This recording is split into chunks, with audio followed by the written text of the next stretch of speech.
পৃথিবীর বাইরে মহাশূন্যের যে বিশাল জগৎ, সেখানে কি মানুষের মতো বা মানুষের চেয়ে উন্নত কোনো প্রাণী আছে? এই প্রশ্ন সামনে নিয়ে সন্ধ্যায় জার্মান সাংস্কৃতিক কেন্দ্রে অনুষ্ঠিত হয় ডিসকাশন প্রজেক্টের বিজ্ঞান বক্তৃতা।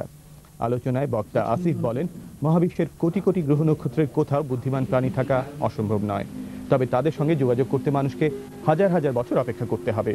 কিন্তু এখন পরিবেশ যে হারে দূষিত হচ্ছে, তাতে পৃথিবীর অস্তিত্ব কতদিন টিকে থাকে সেটাই প্রশ্ন। এই অনুষ্ঠানের প্রধান বৈশিষ্ট্য হচ্ছে শ্রোতারা পয়সা দিয়ে টিকিট কেটে বক্তৃতা শুনতে যান। বাংলাদেশে এ ধরনের পেশাদার বিজ্ঞান বক্তা এখনো এই একজনই। নিয়মিত বিজ্ঞান বক্তৃতা দেওয়ার কারণ সম্পর্কে আসিফ আমাদেরকে বলেন,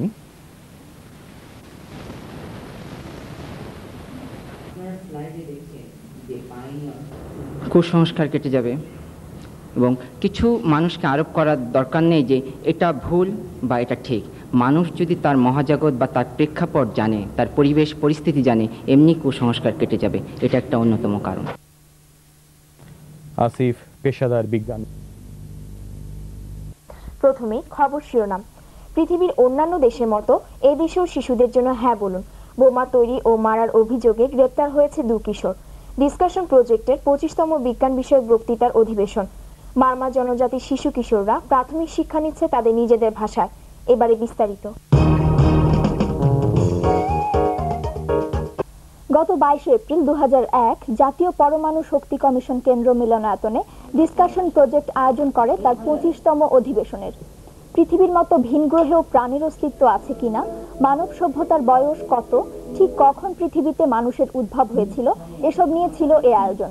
বিষয়গুলোকে বৈজ্ঞানিক তথ্য ও তত্ত্ব দিয়ে উপস্থাপন করলেন পেশাদার বিজ্ঞান বক্তা আসিফ।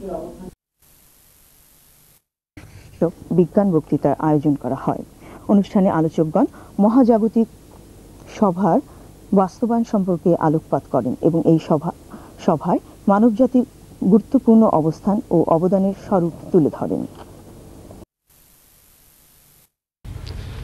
বিজ্ঞান বিষয়ক সংগঠন ডিসকাশন প্রজেক্ট আয়োজিত দর্শনের বিনিময়ে বিজ্ঞান ভিত্তিক পর্যালোচনা আজ বাংলাদেশ পারমাণবিক শক্তি কমিশন অডিটোরিয়ামে অনুষ্ঠিত হয়। এখন রয়েছে আমাদের প্রতিনিধি সেলিম ওমরাও খানের প্রতিবেদন।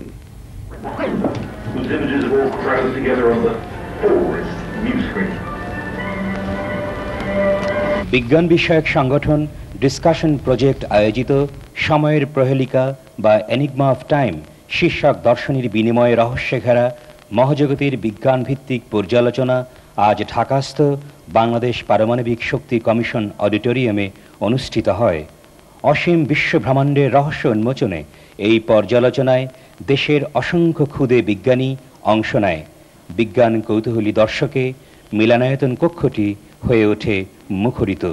টাইম মেশিনের গল্প, আলোকবর্ষ, মহাকর্ষ, গ্যালিলিও ও লরেন্স তত্ত্ব, মনীষী আইনস্টাইনের আপেক্ষিক তত্ত্ব, মহাকর্ষ শক্তি সম্পূর্ণ ব্ল্যাক হোল, যেখানে আলো ও সময় থমকে যায় সেখানে কি অনন্ত জীবন লাভ করা সম্ভব, সহ আধুনিক পদার্থ বিজ্ঞানের অজানা বিষয়ে ক্ষুদে বিজ্ঞানীদের পর্যালোচনা অনুষ্ঠানটিকে করে তোলে আরও উপভোগ্য। ডিসকাশন প্রজেক্টে এসে আমি অনেক কিছু জানতে পারছি। বিজ্ঞান সম্বন্ধে আমি অনেক কিছু জানতে চাই, সেজন্য এখানে শুনতে এসেছি। অনেক কিছু জানতে পারছি।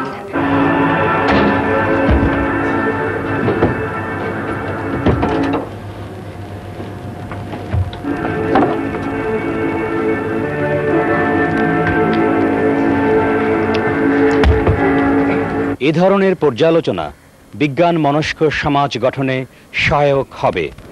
সেলিম ওমরাও খান, বাংলাদেশ টেলিভিশন।